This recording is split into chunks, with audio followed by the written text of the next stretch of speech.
بسم اللہ الرحمن الرحیم۔ السلام علیکم۔ غامدی صاحب کے ساتھ ہفتہ وار سوال و جواب کی براہ راست نشست کو لے کے ایک دفعہ پھر ڈیلس امریکہ غامدی سینٹر سے حاضر خدمت ہے۔ آغاز کرتے ہیں۔ ہم سب شکریہ آپ کے وقت کا۔ پاکستان کی تاریخ، پاکستان کے سیاسی حالات، بنیادی اقدار، ویلیوز کے اوپر غامدی صاحب سے ہم استفادے کے سفر کا آغاز کیا تھا۔ جاننے کی کوشش کی تھی کہ آئین کی بالادستی ہو، قانون کی حکمرانی ہو، لوگوں کا حق خود ارادی ہو، یا پھر جمہوریت کی بنیادی روایات ہوں، ان کے اوپر ہم کیسے عمل درآمد کر سکتے ہیں۔ مختلف نظریات جو اس موضوع سے متعلق پیش کیے جاتے ہیں، ان نظریات کو ان کی میرٹ کی بنیاد پر ڈسکس کر رہے تھے۔ شخصیات اور افراد سے اوپر اٹھ کے اقدار اور ویلیوز پر تبصرہ طلب کرتے ہیں۔ ہم سب آگے بڑھاتا ہوں سلسلہ گفتگو کو۔ یہ بیان کیجئے گا آپ کی زبانی، ہم نے بہت دفعہ سنا ہے کہ انقلاب کا جو لفظ ہے اس کو آپ مہلک سمجھتے ہیں۔ انقلابی تبدیلی جو ہے وہ مزید خطرناک کرتی ہے سوسائٹی کو، اس کی شرازہ بندی کرتی ہے اور کبھی بھی پائیدار نہیں ہوتی۔ لوگ یہ کہتے ہیں کہ سر اٹھا کے جینے کا جو ایک محرک ہے دنیا میں وہ یہی ہے کہ آپ انقلابی جذبات کو ابھاریں۔ خود ہمارا ملک کہا جاتا ہے کہ جی اسی انقلابی نعرے کی وجہ سے وجود پذیر ہوا کہ پاکستان کا مطلب کیا، لا الہ الا اللہ۔ تو جب آپ انقلاب کی بات کرتے ہیں لوگوں کو بڑا تعجب ہوتا ہے کہ غامدی صاحب جیسے شخصیت جو عام طور پہ اسٹیٹس کو جو مذہبی اشرافیہ ہے ان کے نقطہ نظر کو تو وہ مانتے نہیں ہیں، وہاں پر بالکل ٹھیک ٹھیک بات کرتے ہیں، لیکن جب سیاست کی بات آتی ہے تو وہاں پر کہتے ہیں تدریج سے، حکمت عملی سے، چیزوں کو دیکھ بھال کے آپ کو چلنا ہے، تو وقت کے ساتھ ساتھ معاملات ٹھیک ہوں گے، وہاں پہ انقلاب کی نفی کر دیتے ہیں۔ دنیا کے اندر بھی انقلابات آئے ہیں، لوگوں نے اس سے فائدہ بھی اٹھایا ہے۔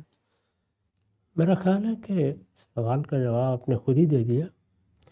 مذہب ہو، علم ہو، وہاں حق و باطل کی بنیاد پر گفتگو ہوتی ہے۔ مجھ سے اگر آپ کسی سیاسی معاملے میں، کسی مذہبی معاملے میں یا کسی خالص علمی معاملے میں یہ پوچھیں گے کہ یہ چیز صحیح ہے، یہ چیز غلط ہے، تو وہاں یہ نہیں دیکھا جاتا کہ کہنے والا کون ہے، کس کے بارے میں ہے، وہاں تو بات کی حقیقت واضح کی جاتی ہے۔ یہ آپ کو یاد ہوگا کہ اسی کی وضاحت میں نے بارہا یہ عرض کیا ہے کہ اگر کہیں کفر ہوگا تو ہم بتائیں گے کہ یہ کفر ہے، شرک ہوگا تو سمجھائیں گے کہ یہ شرک ہے، لیکن افراد کے بارے میں کوئی حکم نہیں لگائیں گے۔ یہ بتانا کہ یہ شرک ہے، یہ بتانا یہ کفر ہے، یہ بتانا یہ غلطی ہے، یہ بتانا یہ حق ہے، یہ بتانا یہ باطل ہے، یہاں کسی بات پر تبصرہ کیا جا رہا ہے، کسی علم کی حقیقت واضح کی جا رہی ہے۔ جس وقت یہ معاملہ فرد سے متعلق ہوتا ہے تو وہاں کیوں ہمیں یہ تعلیم دی گئی ہے کہ اب زبان نہیں کھولی جا سکتی؟ اس لیے کہ ہمارے پاس وہ ذرائع نہیں ہیں جن سے ہم فرد کے ظاہر و باطن کا احاطہ کر سکیں۔ یہ ذرائع صرف اللہ پروردگار عالم کے پاس ہے۔ اس لیے یہاں یہ مان لیا جاتا ہے کہ فرد اپنے بارے میں جو کچھ کہہ رہا ہے اور جو کچھ کر رہا ہے، ہم اپنی رائے اسی پر منحصر کریں گے، اس سے آگے نہیں بڑھیں گے۔ اسی طرح کا معاملہ معاشرے کا ہے۔ یعنی معاشرے کے بارے میں اگر آپ اصول میں کوئی بات جاننا چاہیں تو یہ بتا دیا جائے گا کہ یہ صحیح ہے، یہ غلط ہے، ایسا ہونا چاہیے، ایسا نہیں ہونا چاہیے۔ یہ بات کہ اب اس کو سوسائٹی کے اندر کرنا ہے یا سوسائٹی سے متعلق کر کے دکھانا ہے، یہ چیز تو محض کسی نظریے یا کسی فکر یا کسی علمی چیز کے بارے میں رائے قائم کرنا نہیں ہے۔ اس کا تعلق تو عملی زندگی کی حقیقتوں سے ہے۔ جب آپ عملی زندگی کی حقیقتوں سے متعلق ہوتے ہیں تو وہاں آپ کو یہ دیکھنا ہوتا ہے کہ کیا کسی چیز کا لوگوں سے متعلق کرنا باعث فساد ہوگا یا باعث خیر ہوگا۔ یعنی وہاں نتائج کو سامنے رکھا جاتا ہے ہر حال میں۔ عملی زندگی کو اگر آپ نتائج سے غیر متعلق کریں گے تو آپ اتنی ہی بڑی حماقت کریں گے جو اگر آپ علمی معاملات کو نتائج سے متعلق کر دیں۔ بہت اہم نقطہ۔ یعنی وہاں نتیجے کی کوئی حیثیت ہی نہیں، جو نتیجہ چاہے نکلے۔ ہو سکتا ہے کوئی مار دے آپ کو، کوئی بات سننے کے لیے بھی تیار نہ ہو، ساری دنیا آپ سے اختلاف کرنے کے لیے نکل کھڑی ہو، اس سے کوئی فرق نہیں پڑتا، کیونکہ وہاں حق اور باطل میں امتیاز کر کے دکھانا ہے۔ یہ پیغمبر کا بھی کام ہے اور یہ پیغمبر کے راستے پر چلنے والوں کا بھی کام ہے۔ جس وقت آپ انہی چیزوں کو عملی زندگی سے متعلق کریں گے تو یہاں لازماً نتائج دیکھے جائیں گے، نتیجے کے لحاظ سے کیا ہوگا۔ اسی اصول کو سامنے رکھ کر آپ جانتے ہیں کہ میں نے یہ بتایا تھا کہ رسالت مآب صلی اللہ علیہ وسلم کے بعد جب خلافت راشدہ کا ایک نظم قائم ہو گیا اور پھر اس میں اضمحلال پیدا ہوا، تو اس کو روکنے کے لیے جن لوگوں نے تلوار اٹھائی ان کو کس صورتحال سے سابقہ پیش آیا؟ یعنی وہ نتائج سے بے پرواہ ہو کر جب میدان میں نکلے تو اس سے صالحین کی پے در پے اموات ہوئیں، سوسائٹی ان سے خالی ہونا شروع ہو گئی۔ استبدادی حکومت بجائے اس کے کہ نرمی کی طرف جائے زیادہ سختی کی طرف چلی گئی، اور ایک دو نہیں سینکڑوں کی تعداد میں اس طرح کی کاوشیں پہلی صدی کی ابتدا میں ہوئیں، سب کی سب ناکام ہو گئی۔ چنانچہ مسلمانوں کے علم نے اس وقت بالاجماع یہ فیصلہ کیا کہ اس طرح کے کام نہیں کیے جائیں گے، اس سے صرف فساد پیدا ہوا ہے اور کوئی چیز بھی اس سے حاصل نہیں ہوئی۔ ہمارے سامنے دنیا میں جو بڑے انقلاب آئے ہیں ان سے بھی استبداد نے جنم لیا ہے، یعنی سوسائٹی کے اندر کچھ دور رس تبدیلیوں میں تو ہر حادثہ اپنا کردار ادا کرتا ہے۔ وہ زلزلے بھی آتے ہیں تو یہ کہا جاتا ہے کہ بعض اوقات زمین زیادہ زرخیز ہو جاتی ہے، لیکن زلزلہ بہرحال اپنی قیمت وصول کرتا ہے، وہ آئے گا تو نہ بچے دیکھے گا نہ بڑے دیکھے گا، اس کے نتائج ہیں۔ تو کیا کبھی آپ یہ بات کرتے ہیں کہ زمین چونکہ زرخیز ہو جاتی ہے تو اس لیے ایک زلزلہ نہ برپا کر کے دیکھا جائے؟ ایسا نہیں کرتے نا۔ انقلابات بھی اصل میں سوسائٹی کا نظم جس طرح چل رہا ہوتا ہے اس میں زلزلہ برپا کرتے ہیں۔ زمین اللہ تعالیٰ نے اپنی جگہ قائم کر رکھی ہوئی ہے، اور یہ قائم ہے تو اطمینان سے ہم چل رہے ہیں، اس پر گھر بنا رہے ہیں۔ کوئی ٹوٹتا ہے تو دوبارہ استوار کرتے ہیں۔ ذرا تھوڑی دیر کے لیے سوچئے کہ اگر ہر تیسرے دن ایک خاص درجے سے بڑا زلزلہ ہی آ رہا ہو، کیا کریں گے آپ؟ اس پہ کھڑے ہو سکتے ہیں؟ اس پہ رہ سکتے ہیں؟ اس میں کوئی دنیا تعمیر کی جا سکتی ہے؟ کسی تمدن کی بنیاد رکھی جا سکتی ہے؟ کوئی ادارے بنائے جا سکتے ہیں؟ یہ سب کچھ آپ کو سمیٹ لینا پڑے گا کہ یہ دنیا رہنے کے قابل نہیں رہی۔ تو یہی معاملہ انسان کے سماجی، سیاسی، تمدنی، ثقافتی اور تہذیبی احوال کا ہے۔ ان کے اندر بھی ایک ٹھہراؤ ہوتا ہے تو وہ چلتے رہتے ہیں۔ اگر ان میں آپ انقلاب برپا کریں گے تو ایسے ہی ہے کہ جیسے آپ زلزلہ برپا کر دیں۔ تو یہ زلزلے برپا ہوتے رہتے ہیں، جس طریقے سے زمین میں تہیں نیچے سے جب حرکت کرتی ہیں تو زلزلے آتے ہیں، اسی طرح سماجی، سیاسی، معاشرتی معاملات میں بھی جب بگاڑ بہت بڑھ جاتا ہے تو زلزلے بھی آتے ہیں۔ لیکن جو ہمارے سامنے بڑے بڑے انقلابات آئے ہیں، جیسے فرانس کا انقلاب ہے، جیسے ایران کا انقلاب ہے، جیسے روس کا انقلاب آیا یا چین میں آیا، تو انہوں نے دنیا کو کیا دیا؟ سوائے تخریب کے کوئی چیز حاصل نہیں۔ ہزاروں لوگ اس کی نظر ہوئے، اس سے استبداد پیدا ہوا ہے۔ اس لیے کہ یہ ہو نہیں سکتا کہ ایک نظم کو آپ الٹ دیں اور اس سے جمہوریت، اعلیٰ اقدار کی پاسداری، بنیادی حقوق کی حفاظت کے احساسات پیدا ہو جائیں، بلکہ جو لوگ یہ الٹنے کا عمل کریں گے وہ ایک استبداد کا خاتمہ کریں گے اور ایک نئے رنگ روپ کے ساتھ نیا استبداد پیدا کر دیں گے۔ تو اس لیے اس سے کبھی بھی کوئی تعمیری کام کا نقشہ نہیں بنایا جاتا۔ اس میں یہ استدلال درست نہیں ہے کہ اس سے بھی کوئی خیر پیدا ہو جاتا ہے، وہ دنیا میں ہر چیز سے ہوتا ہے۔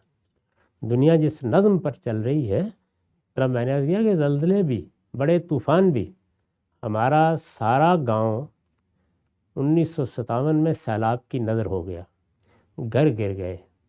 خود مجھے بہت بچپن میں اپنے خاندان والوں کے ساتھ ہجرت کرنا پڑی، سب کچھ تباہ ہو گیا، لیکن زمین ویسے زرخیز ہو گئی تھی۔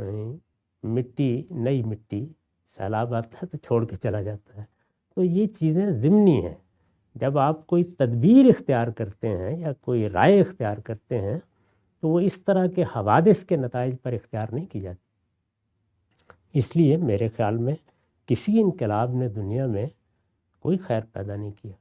اسی طرح جب چھوٹی چھوٹی سلطنتیں بار بار تخریب کا شکار ہوتی ہیں، ذرا اندازہ کیجئے کہ جس زمانے میں عالمگیر کے بعد افغانستان کے راستے سے پے در پے حملے ہوتے تھے، لوگوں کا حال کیا ہو گیا؟ یعنی وہ اپنے کھلیانوں میں اپنا اناج ڈھیر کر کے آتے تھے اور ان کو یہ معلوم نہیں ہوتا تھا کہ ہم گھر لے جا سکیں گے نہیں لے جا سکیں گے. کبھی پڑھیے اس زمانے کی تاریخ. ہوتا کیا تھا, حوصلہ مند لوگ ہیں, ان میں سے ایک نکل آیا, اس نے کہا چلیے چلتے ہیں ذرا, ہندوستان سونے کی چڑیا ہے, ہم بھی اس میں سے اپنا حصہ وصول کر لیتے ہیں. تو جس طرح سے بھی تخریب برپا کی جائے اس سے کچھ بھی حاصل نہیں ہوتا. انسان کو تعمیر کا راستہ اس کائنات کے پروردگار نے دکھایا ہے. تعمیر کا راستہ تدریجی ہے. سیاست میں, معیشت میں, معاشرت میں آپ کو ایک تدریجی عمل کی ابتدا کرنی ہے. تدریجی عمل کا مطلب کیا ہوتا ہے کہ جو اہداف آپ کے نزدیک آخری اہداف ہیں ان کو آپ سامنے رکھ لیتے ہیں, انہیں نصب العین بنا لیتے ہیں. پھر آپ حقیقت پسندانہ جائزہ لیتے ہیں کہ اس نصب العین تک پہنچنے کے لیے کیا اقدامات کرنے ہیں. ان میں سے کچھ اقدامات مثبت ہوتے ہیں, کچھ منفی بھی ہوتے ہیں, لیکن ان کا ایک توازن قائم کر کے آپ آگے بڑھتے چلے جاتے ہیں تو بتدریج پھر نتائج نکلتے ہیں. ان کو اگر آپ چشم زدن میں نکالنے کی کوشش کریں تو یہ انقلابی طریقہ ہے اور اس کا حاصل سوائے جان و مال کے ضیاع کے کچھ بھی نہیں ہوتا. اور جو اس سے پھر استبداد پیدا ہوتا ہے, جو انقلابی لوگ پیدا کرتے ہیں, اس سے نجات اس پہلے استبداد سے زیادہ مشکل ہو جاتی ہے. جی اچھا ہم سب, یہ بڑا آپ نے خوبصورتی سے تجزیہ کیا نتائج کے لحاظ سے بھی اور عملی افادیت کے لحاظ سے بھی کہ انقلاب کرتا کیا ہے. میں ایک اور سینیریو آپ کے سامنے رکھتا ہوں. آپ کی جو بھی نقطہ نظر آپ نے پیش کیا ہے اس سے ایک اختلافی رجحان سامنے آتا ہے, اس کو میں آپ کی خدمت میں بیان کرتا ہوں کہ آج کے دور میں پرامن انقلاب کے کوئی نئے راستے نکلے. ہم کہتے ہیں سوشل میڈیا کا انقلاب آ گیا ہے, ایک رو چلتی ہے, پوری کی پوری قوم کو آپ ایک طریقے سے ہپنوٹائز کر لیتے ہیں, یا پوری کی پوری قوم کو آپ ایک زاویہ, ایک بیانیہ, ایک نقطہ نظر دے دیتے ہیں اور پھر اس کا اظہار ہوتا ہے مختلف زاویوں سے, اور اظہار قانونی طریقے سے ہی ہوتا ہے, یعنی یہ بیلٹ کے ذریعے ہوگا یا انتخابات کے ذریعے ہوگا. تو اس چیز کو آپ کیسے دیکھتے ہیں؟ یہاں پر بھی تو انقلاب آ رہا ہوتا ہے, نہ خون کی بوند گرتی ہے, نہ گملہ ٹوٹتا ہے, لیکن ایک انقلاب تو برپا ہو سکتا ہے. یہ کشمکش تو اللہ تعالیٰ کی برپا کردہ ہے, اس میں اور آپ کچھ نہیں کر سکتے. اللہ تعالیٰ نے پہلے دن یہ بتا دیا تھا کہ میں نے تمہیں بنا دیا اور امتحان کر کے دکھا دیا کہ کیا ہونا ہے. اس میں اب ہونا یہ ہے کہ تم اب ایک دوسرے کے دشمن ہو. کن کو کہا تھا؟ شیطان کو اور انسان کو. انسان کے اندر ایک جبلت رکھی گئی ہے جو مختلف جبلتوں کی صورت میں ظہور کرتی ہے, اور دوسری جانب اس کے پاس ایک حادثہ اخلاقی ہے. دنیا میں ایسے رہنما اٹھتے رہیں گے کہ جو اس حادثہ اخلاقی کو بنیاد بنا کر لوگوں سے خطاب کریں گے. پیغمبر بھی ایسے ہی کرتے ہیں. پیغمبروں کو دوسروں سے کیا امتیاز حاصل ہے؟ انہیں یہ امتیاز حاصل ہے کہ وہ اخلاقی اقدار پر کوئی مصالحت کرنے کے لیے تیار نہیں ہوتے. یعنی وہی بات جو امرؤ القیس نے کہی تھی کہ ولو قطعوا راسی لدی کا وصالی, یہ ممکن ہی نہیں ہے میرے جوڑ بند بھی کاٹ دیے جائیں تو بہرحال میں وہی بات کہوں گا جو مجھے کہنی ہے. پیغمبروں کا اصل کام یہی ہے. تو وہ اخلاقی اقدار کو برتری کی جگہ پر رکھ کر گفتگو کرتے ہیں. مقابل میں کیا ہیں؟ جبلتیں جیسے ہی اخلاقی وجود پر غلبہ پا لیتی ہیں تو اللہ تعالیٰ نے قرآن مجید میں بتا دیا ہے کہ یہ اس سے پہلے ہو نہیں سکتا کہ انسان خدا کی یاد دہانی سے اعراض کر لے. اور وَمَن یعش عن ذکر الرحمن نقید لہ شیطانا, جیسے ہی وہ خدا کی یاد دہانی سے, وہ یاد دہانی جو اندر رکھی گئی ہے جو باہر سے بھی آتی ہے, اس سے اعراض کر لیتا ہے تو کیا ہوگا؟ یعنی اخلاقی وجود نیچے چلا جائے گا اور جبلی تقاضے اوپر آ جائیں گے. یہ جیسے ہی اوپر آتے ہیں تو فرمایا کہ پھر میں تمہیں شیطان کے قبضے میں دے دیتا ہوں. یہ شیاطین کہاں پائے جاتے ہیں؟ من الجنت والناس, انسانوں میں بھی اور جنوں میں بھی. تو وہ اپنا کام شروع کر دیتے ہیں. تو یہ تو وہ ازلی کشمکش ہے جو قیامت تک ایسے ہی جاری رہنی ہے.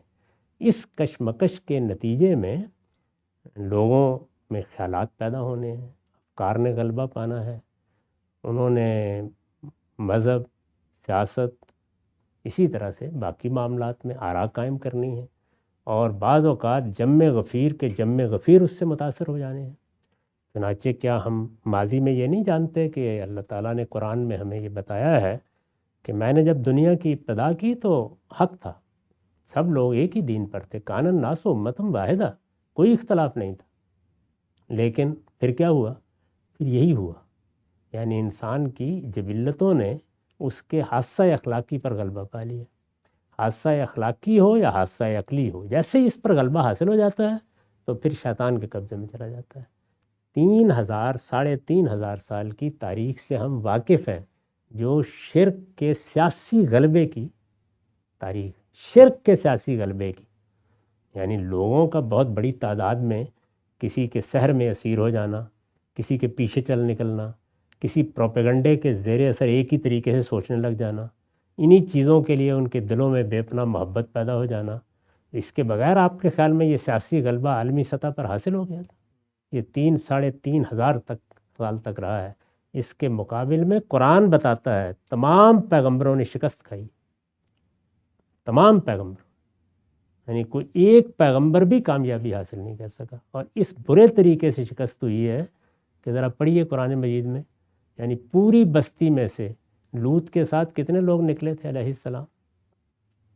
شعیب، پڑھیے نا، بتائیے.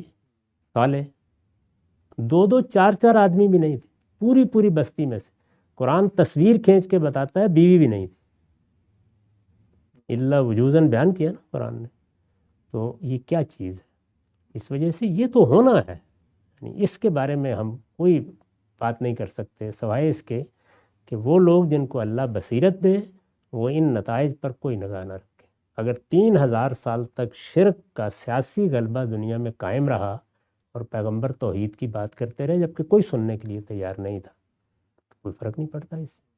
اور اب جس طرح کے مذہبی لحاظ سے دیکھیں تو میں یہ بتا رہا ہوں نا کہ رسالت مآب صلی اللہ علیہ وسلم کی بعثت کے 1,000 سال بعد جب مسلمانوں کا یا توحید کا کہیے سیاسی غلبہ ختم ہونا شروع ہو گیا تو پھر آہستہ آہستہ الحاد غلبہ حاصل ہونا شروع ہوا ہے. ہم دور الحاد میں جی رہے ہیں. اب یہ اسی طرح کا غلبہ ممکن ہے جیسا شرک کو کبھی حاصل ہوا تو ہو جائے، اور اس میں یہ میڈیا اور یہ جدید ذرائع غیر معمولی کردار ادا کر رہے ہیں. اس کا ظہور سیاسی اقدار میں بھی ہوگا، قوموں میں بھی ہوگا، ملکوں میں بھی ہوگا، اور ایسا پاپولزم وجود میں آئے گا جو بہا لے جائے گا لوگوں کو. کیا کرنا ہے اس میں؟ وہی کرنا ہے جو پیغمبروں نے شرک کے دور میں کیا تھا. ہمارے پاس تو کوئی راستہ اس کے سوا نہیں ہے. وہ کرتے رہیں گے اور اس میں یہی بتائیں گے کہ اگر کسی نے اعلیٰ اخلاقی اقدار کی بنیاد پر جد و جہد کرنی ہے، خواہ وہ مذہب کے لیے کرنی ہو، خواہ سیاسی نتائج کے لیے کرنی ہو، اعلیٰ اقدار کے لیے، تو اس کے لیے تدریج کے سوا کوئی راستہ نہیں ہے. اس میں انقلابی نعرے نہیں لگائے جاتے، پیغمبروں نے بھی کبھی نہیں لگائے. اچھا، نقطہ واضح ہو گیا. 2 سوال آخری آپ کی خدمت میں ہے. یہ بتائیے کہ جب آپ کہتے ہیں تدریج کے ساتھ معاملہ کرنا، ظاہری بات ہے ایک زمین ہے اس کو ہموار کرنا ہے، صحیح موسم میں اس پہ بیج ڈالنا ہے تب برگ و بار آئیں گے. تو اس سب میں تو آپ نے آندھیوں سے، طوفانوں سے، سیلابوں سے کمپرومائز بھی تو کرنا ہے، تبھی تو آگے بڑھیں گے. تو کمپرومائز کا جو رستہ ہے وہ کیسے آپ کر سکتے ہیں اپنے اخلاقی وجود کو پاکیزہ رکھتے ہوئے؟ اس لیے کہ کمپرومائز تو اپنی ایک قیمت مانگتا ہے. تو تدریج کا یہ عمل کمپرومائز کے بغیر ممکن نہیں ہے، اور کمپرومائز اخلاقیات کو دامن سے دھلے بغیر ممکن نہیں. کمپرومائز ایک لمحے کے لیے بھی کسی اخلاقی وجود کی پاسداری کرنے والے شخص کو نہیں کرنا ہوتا. کمپرومائز کیوں کرنا؟ اعراض کیا جاتا ہے. اس کی دعوت دی ہے قرآن نے، رسالت مآب صلی اللہ علیہ وسلم کو کہا ہے، پیغمبروں کو کہا ہے، اعراض کر لیا جاتا ہے. یعنی بعض وہ چیزیں جو ہماری محبت کا مرجع ہوتی ہیں، جو ہم چاہتے ہیں کہ ہو یا دنیا میں ہو رہی ہوتی ہیں اور وہ اچھی نہیں لگتی ہمیں، یعنی وہ ہماری محبت کا مرجع بھی ہو سکتی ہیں، نفرت کا بھی، ان سے اعراض کر لیا جاتا ہے اور کچھ نہیں. یعنی ان کو ہم ہدف نہیں بناتے، موضوع نہیں بناتے. ہم یہ جانتے ہیں کہ وہ چیزیں اس وقت قابل حصول نہیں ہیں. ان کو ایک طرف رکھ کر وہ جو بنیادی دعوت ہے مذہب میں بھی، سماج میں بھی، ثقافت میں بھی، تہذیب میں بھی، سیاست میں بھی، وہ دعوت دینا شروع کر دیتے ہیں. بس وہ کرتے ہیں. پیغمبروں نے کوئی شرک کے زمانے میں کمپرومائز کیا تھا؟ یعنی آپ اندازہ کریں نا، قرآن نے اس کو بیان کیا ہے جس کو آپ نے کمپرومائز کہا ہے. ودو لو تدہنو فیدہنون. وہ یہ دعوت لے کے آئے ہیں کہ کچھ کمپرومائز کر لیجئے. میں نہیں کرنا. کمپرومائز کا کیا سوال؟ اعراض عارض عن الجاہلین ہوتا ہے. یعنی اگر مثال کے طور پر شرک کا غلبہ ہو گیا ہے تو کیا یہاں سے ابتدا کی جائے گی کہ ہر پیغمبر ہاتھ میں ایک پتھر پکڑ لے گا اور جا کر بتوں کو مارنا شروع کر دے گا؟ وہ کوئی موقع ہوتا ہے جب سیدنا ابراہیم والا اقدام کیا جاتا ہے، ورنہ تو انہی معبدوں میں لوگ رہے. خود رسالت مآب صلی اللہ علیہ وسلم، یعنی کیا خیال ہے آپ کا کہ جو آپ کے ساتھ چند لوگ ابتدا میں ایمان لائے تھے 5 7، ان کو اگر آپ رات کی تاریکی میں کہتے کہ آج صبح تک کعبے میں کوئی بت نہیں ہونا چاہیے، تو رہ جاتا باقی، جان دے کے بھی لوگ اٹھا پھینکتے، کوئی انقلابی طریقہ نہیں اختیار کیا۔ کیا کیا گیا؟ بتوں سے کمپرومائز کر لیا گیا، اعراض کیا گیا۔ تو اعراض اور چیز ہے اور مصالحت یا کمپرومائز اور چیز ہے۔ ٹھیک۔ اچھا غام صاحب، ایک آپ نے مثال دی دینیاتی میں، ذرا دنیا کی ایک مثال، چونکہ سیاسی پس منظر میں گفتگو بھی ہو رہی تھی پاکستان کے، ہم جانتے ہیں پاکستان میں جو فوج ہے اس کے پاس حکومت کی عنان ہے، وہی ہے جو پوری کی پوری ریاست کی نظام کو چلا رہی ہوتی ہے۔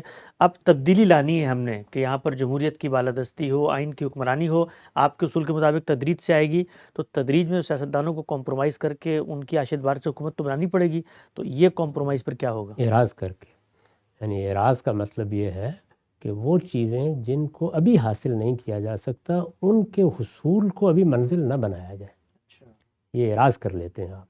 اور اس دائرے میں جہاں آپ سیاسی یا جمہوری عمل کو جاری رکھ سکتے ہیں اس کو جاری رکھتے ہیں۔ تو اگر آپ کی سیرت مضبوط ہے، آپ کا کردار مستحکم ہے، تو آہستہ آہستہ آپ ایک کے بعد دوسرا قدم آگے بڑھاتے چلے جائیں گے، اور دوسری جانب کی طاقت بھی کم ہوتی چلی جائے گی۔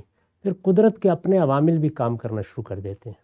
یعنی اللہ تعالیٰ بہت سے معاملات ہیں جن میں زلزلے لاتے ہیں، وہ آتے رہیں گے اپنے طریقے کے مطابق، اور وہ بھی آپ کی راہ ہموار کریں گے، لیکن تدبیر کے حد تک ہمیں جو طریقہ اختیار کرنا ہے وہ یہی ہے، اس وقت بھی یہی ہے۔ یعنی جب آپ اپنے مفادات کے لیے اعلیٰ کار بنتے ہیں تو یہ ہے اصل میں کمپرومائز کرنا۔ ایک صورتحال آپ کو درپیش ہے، جیسے میں نے تجزیہ کر کے بتایا کہ اس وقت دنیا میں مسلمان عالمی سطح پر مفتوح ہو چکے ہیں، اس پر ایک صدی گزر چکی ہے، ایک صدی سے مسلمان مفتوح ہیں، اور دنیا میں فاتحین کی حیثیت اصلاً انہی 5 طاقتوں کو حاصل ہے۔ یہ ایک واقعہ ہے، تو اس میں سر ٹکرانا ہے ایک راستہ، کمپرومائز کرنے کا مطلب یہ ہے کہ ان اقدار کو مان لیا جائے جن کے وہ علمبردار ہیں، یہ مصالحت ہے یا کمپرومائز ہے۔ ایک یہ ہے کہ اس سے اعراض کر لیں، یعنی یہ معاملہ اس وقت سیاسی غلبے کا یہ ہدف نہیں ہے۔ پہلا مرحلہ یہ ہے کہ ہمیں اس وقت کیا کرنا ہے، اپنی تعمیر کرنی ہے، مسئلہ اپنی تعمیر کرنی ہے۔ تو اپنی تعمیر کرنے کے مواقع ہر وقت موجود ہوتے ہیں، وہ خدا کا بنایا ہوا نظام ہے، اس میں یہ مواقع نہیں چھینے جا سکتے۔ جب ہم اللہ تعالیٰ کے کسی غضب کا نشانہ بن جاتے ہیں اس وقت وہ یہ مواقع چھینتا ہے، ورنہ نہیں چھینتا۔ نقطہ بالکل واضح ہو گیا۔ اچھا غام صاحب، ہمارے ہاں آخری سوال آج کی نشست کا، چونکہ مسلمانوں کا اپنا ایک تہذیبی پس منظر بھی ہے، اس میں خود پیغمبروں نے دنیا میں جو کام کیا اس کو بطور نظیر کے پیش کیا جاتا ہے۔ بھائی دیکھو نا، مکے کے اندر بھی تو انقلاب آیا تھا، اور سب آپ کا پورا استدلال قوم کے سامنے ہے کہ خدا کا خاص قانون ہے، سنت ہے، پیغمبروں کے ساتھ اس کا ظہور ہوتا ہے۔ 2 مثالیں میں آپ کی خدمت میں رکھ کے تجزیہ طلب کروں گا کہ خود اللہ تعالیٰ کو اور خود پیغمبر کو جب دین سے ہٹ کے معاشرے کے اندر کام کرنا پڑا تو وہاں پر بھی انہوں نے، اگرچہ ان کے پاس خدا کی نصرت، تائید سب کچھ موجود تھی، تدریج کا طریقہ اختیار کیا۔ بنی اسرائیل آئے ہیں، انہوں نے خود درخواست کی ہے کہ جی ہمیں بادشاہت چاہیے، اللہ نہیں چاہتے، اللہ چاہتے ہیں جمہوری انہی اقدار کو وہ لوگوں کو دیں، لیکن ان کی فرمائش پر، ان کے کہنے پر سماج تیار نہیں تھا، بادشاہ مقرر کر دیا۔ اور ساتھ محمد صلی اللہ علیہ وسلم کے بارے میں آتا ہے کہ دنیا سے رخصت ہوتے ہوئے انہوں نے کہا سیدہ عائشہ سے کہ میرا دل چاہتا ہے کہ میں حرم کو اس کی پرانی تعمیر پہ تعمیر کروں، لیکن مجھے اس بات کا اندیشہ ہے کہ تمہارے لوگوں کو یہ بات پسند نہیں آئے گی، حالانکہ آپ اس وقت دنیا کے حکمران ہیں لیکن آپ نے وہ کام نہیں کیا۔ جی، آپ نے جو مثالیں دی ہیں اس کے علاوہ 10 اور مثالیں دی جا سکتی ہیں۔ اللہ تعالیٰ نے خود قرآن میں ہمیں یہ بتایا ہے، یہی چیز لوگوں کی سمجھ میں نہیں آتی بعض اوقات کہ اچھا یہ غلامی کے معاملے میں تدریج کا طریقہ کیوں اختیار کیا گیا، یعنی بظاہر تو بڑی ناپسندیدہ چیز ہے۔ قرآن نے پہلے مرحلے میں یہ کہہ دیا کہ فک و رقبہ، غلامی ختم ہونی چاہیے، یہ تو اعلان کر دیا ختم ہونی چاہیے، نصب العین ہے، لیکن ختم کیسے کی جائے گی؟ ایک چیز سماجی نظم کا حصہ بن چکی، دنیا کی معیشت اس کے اوپر کھڑی ہے، ساری دنیا میں ایک چیز کو اصول کے طور پر قبول کر لیا گیا ہے، اب اس سے نجات پانی ہے تو تدریجی طریقہ ہی اختیار کیا جائے۔ بادشاہت، جیسے کہ دیکھیے خود اللہ تعالیٰ نے بنی اسرائیل کو وہاں سے اٹھایا، فلسطین میں لائے، اپنی مدد فراہم کی، اور اس کے بعد سیدنا موسیٰ کے جو دونوں خلفاء ہیں، یوشع بن نون بھی اور کالب یفنہ، دونوں کو اللہ تعالیٰ نے برتری بھی عطا کی، لیکن نظم اس سطح پر نہیں پہنچا ابھی، وہ بنی اسرائیل کا سیاسی شعور بھی نہیں ہے، تو تھوڑے عرصے کے بعد یہ اندازہ ہو گیا کہ انہی کی بات ماننی پڑے گی۔ اس کے بعد وہ مکالمہ موجود ہے جس میں اللہ تعالیٰ نے یہ بتایا ہے، وہ بائبل میں ہے کہ بادشاہت نہیں ہونی چاہیے، یہ تمہارے لیے بڑی نقصان دہ چیز ہے، لیکن جب یہ معلوم ہو گیا کہ سیاسی شعور اس سطح پر نہیں ہے تو بادشاہت قائم کر دی گئی، اور اللہ تعالیٰ نے اپنے فیصلے سے قائم کی۔ لوگ کہتے ہیں معاویہ رضی اللہ عنہ نے کی، میں کہتا ہوں ان سے پہلے خود خدا نے کی۔ حالات کا ادراک ہے نا یہ، تو سیاسی معاملات میں یہ ناگزیر ہوتا ہے کہ آپ ایک تدریج کے ساتھ اپنا نصب العین سامنے رکھیں گے اور بتدریج وہ اقدامات کرتے چلے جائیں گے جس میں آپ منزل تک پہنچ سکیں۔ بعض اوقات وہ منزل 100 سال میں آ جاتی ہے اور بعض اوقات کئی ہزار سال میں آتی ہے۔ سیاسی، سماجی، تہذیبی معاملات ایسے ہی ہوتے ہیں، لیکن اس کا یہ مطلب نہیں ہوتا کہ آپ آخری منزل پر نہیں پہنچے تو کوئی خیر بھی پیدا نہیں ہوا۔ اگر آپ صحیح جدوجہد کر رہے ہیں تو اس میں جو کچھ خیر اس زمانے میں پیدا ہونا ہوتا ہے وہ ہو جاتا ہے۔ چنانچہ دیکھ لیجئے کہ اگرچہ ہمارے ہاں بھی بادشاہت آ گئی اور 50-60 سال بعد ہی آ گئی، لیکن قانون کی حکمرانی مسلمانوں کی پوری تاریخ میں غیر معمولی طریقے سے قائم ہے۔ بادشاہ بے لگام نہیں ہو سکے، اگر کوئی ہوا ہے تو اس کو شدید صورتحال کا سامنا کرنا پڑ گیا۔ تو قانون کی حکمرانی دوسری بڑی قدر ہے، وہ پوری طرح غلبہ پا چکی تھی، ہمیشہ رہی۔ آخری زمانے میں آپ دیکھیں ادھر ترک مجلہ ترتیب دے رہے تھے قانون، ادھر عالمگیر فتاوی عالمگیری ترتیب دے رہا، یعنی قانون کی جو گرفت قائم کر دی گئی تھی وہ آخر تک ختم نہیں۔